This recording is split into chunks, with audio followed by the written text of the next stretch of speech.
Excuse me, what do you want to do tonight? The same thing we do every night, Pinky. Try to take over the world. I want to share with you how to reach your goals. I think the Bible is the greatest motivational book ever been written. Now, I want you to repeat after me, please. We got to recondition our minds first. Let us say together, good things are supposed to happen to me. Yeah, write that down. I want you to say that to yourself every day. See, we live in a world where we believe that bad things are supposed to happen to us. I remember at a point in my life, Bishop, when things are going good for me, and I said, this is too good to be true. Something is bound to happen. Guess what? It did. Thou shalt decree a thing that shall be established unto you and shall accomplish that whereunto it has been sent. Watch your words. Watch what you say about yourself, about your affairs. Be conscious of that on a daily basis. Why? Because your words are powerful. In the beginning was the Word. Life and death is in the tongue. Watch what you say. Never say I'm broke. Say I'm overcoming a cash flow problem.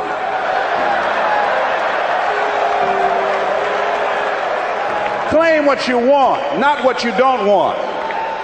So affirm, good things are supposed to happen to me, and begin to believe that. Begin to expect that. Now, I was talking to my oldest son, Calvin. We were going for a walk. And I said, Calvin, do you want to be successful? He said, yes, sir, Dad. It's okay. We kept on walking. Then I stopped and I looked him in the eyes. It's my namesake, my junior. I said, Calvin, we're looking at each other eye to eye now. Do you expect to be successful? Given the fact that you are a single parent of 2 kids, given the fact that you decided not to go to college to further your education, given the fact that you are very talented, but you're behind on your dreams and your bills, do you expect, based upon your performance, based upon what you produce at this point in time in your life, do you expect to be successful? And Calvin got quiet. Because see, if you ask most people at the Manpower Conference, do you want to be successful? Do you want to live a life of productivity? Do you want to live a life of contribution? Do you want to be a better father? Do you want to have your own business? Are there dreams you want? Everybody will say yes. But see, want shows up in conversation. Expectation shows up in behavior. See, I can tell what you expect by what you do. That's why the Bible says, judge a tree by the fruit it bears, not the fruit that it wants, not the fruit that it talks about, not the fruit that it claims, but by what you are doing. See, what you do when you leave here, when the music stops, when the shouting dies down, your behavior, how you conduct yourself, writing your goals down, deciding to enroll in school to get a GED, deciding to sit into class with children young enough to be your grandchildren, decide to find some product, some idea, some service that you can provide so that you can begin to create some value for yourself so you can create wealth. And let me tell you something, ladies and gentlemen, it's very important that we begin to learn how to create wealth. I'm not talking about loving money. See, I believe the lack of money is the root of all evil. People will steal for money. People are killed for money. People go to jail for money. Every time the unemployment goes up, in those areas where the unemployment is high, that's where you have the highest incidence of crime and violence. Whenever the unemployment goes up 1% in our community, 10,000 children and women are battered. Money makes a difference in your life. I never wanted to be rich. All I've ever wanted to do was to be comfortable. How many of you ever wanted to be comfortable? Raise your hands. Then I realized in order to be comfortable, you got to be rich.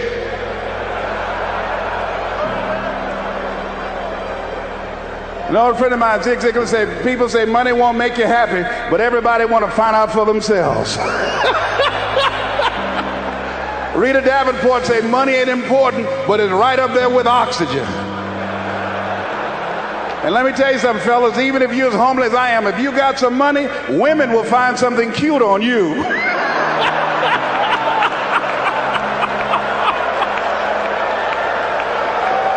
He got earlobes like Denzel, honey.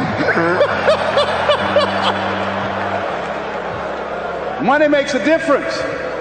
I used to be so broke when creditors would call the house, my children would answer the phone and say, my daddy say he ain't home. I was so broke at one time in my life, I walked by a bank and tripped the alarm.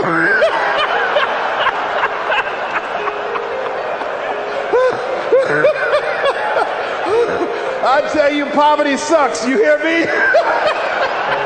Repeat after me, please. I'll never be broke again. Yes, write that down. I affirm that I'll never be broke again. Never. Never will I ever be broke again. Let me tell you what money does. Number one, it gives you control over your life. Write that down. Number two, it gives you options. Three, it allows you to live a life of contribution, to contribute to things that you feel strongly about. Like this ministry and the work of Project 2000 will be doing to change the lives of young people. Bishop Jake's vision is if we can have Little League football teams and baseball teams and basketball teams, then we can have Little League dermatologists and cardiologists and endocrinologists. So he's now establishing an institution, Project 2000, to give our young people the methods and the techniques to reinvent themselves as we go into the next millennium. And this era that Peter Drucker calls the era of the 3 C's, accelerated change, overwhelming complexity, and tremendous competition. So here's the first step to accumulating wealth. If you expect to do it, write this down. You must be willing to do the things today others won't do, in order to have the things tomorrow others won't have. That's why the book of life said the road to life is straight and narrow, and few there be that find it, because few there be that are willing to do the things today others won't do, in order to have the things tomorrow others won't have. What are the things that others won't do? Number one, make discipline a major force in your life. How many of you know if you'd have been more disciplined, you'd be further along to reach your goals right now? Socrates said the undisciplined life is an insane life. The road to life is straight and narrow because few there be that are willing to discipline themselves. Here's something else that most people won't do. Make it okay to fail. A lot of people, 85% of people, allow their fear of failure to outweigh their desire to succeed. Repeat after me, please. Anything that's worth doing is worth doing badly. Yeah, see, anything that's worth doing is worth doing right, as we have been taught, if you know how to do it. But if you don't know how to do it, it's worth doing badly until you get it right. Now write this down. You don't have to be great to get started, but you have to get started to be great. The first time I stood up to speak, I stood up and my mind sat down. I looked at the audience and I panicked. I had to introduce a play at school. We're about to start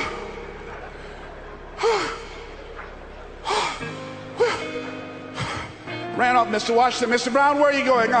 Mr. Washington, I can't think, sir. I don't know. Did you rehearse? Yes, sir, I did. Well, what's wrong? Why did you say your lines?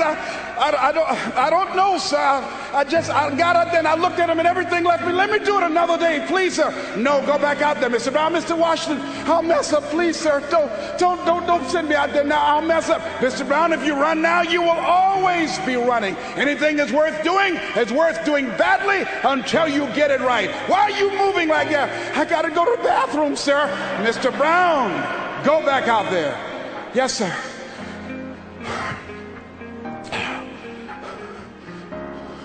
We're about to start a play called 12 Angry Men, directed by Mr. Leroy Washington. And I ran off. The next day, hey, Alfalfa! Hey, Les Brown, how are you? They dogged me out. They talked about me so bad. The next time another event came up, Mr. Washington said, Mr. Brown, you're up.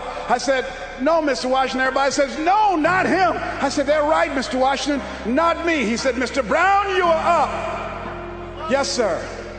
And I went out, and pretty soon, when people laughed at me, it didn't bother me. They would throw paper, and I could catch it without losing my concentration.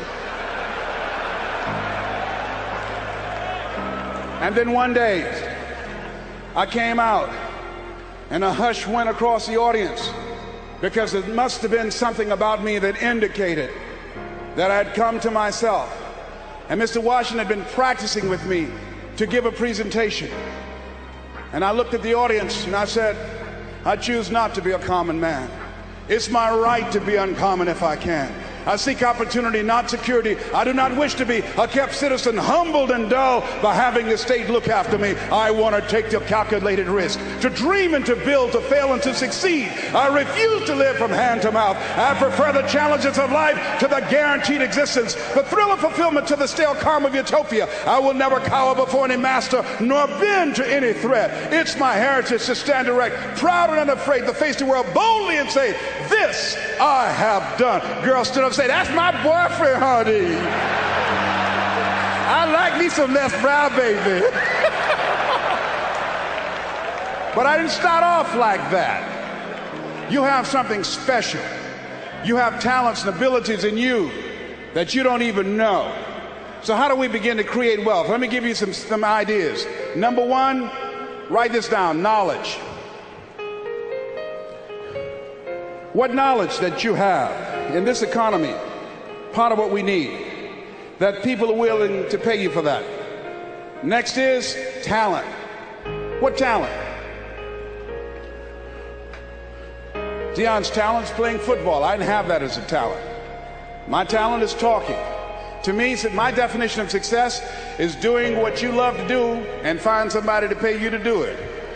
You want to master your talent. Find out what it is that you love to do. I love to talk. Scripture is another key that says to us of what we need to do to begin to develop ourselves. Luke 12:34, where your treasure is, there will your heart be also. So what do you love to do? And then explore ways in which you can earn a living doing that. Cooking, writing, painting, working with numbers, working with people. The other thing is, not only must you have knowledge, talent, some skill, but the other thing that's important, faith to act on whatever your dream is.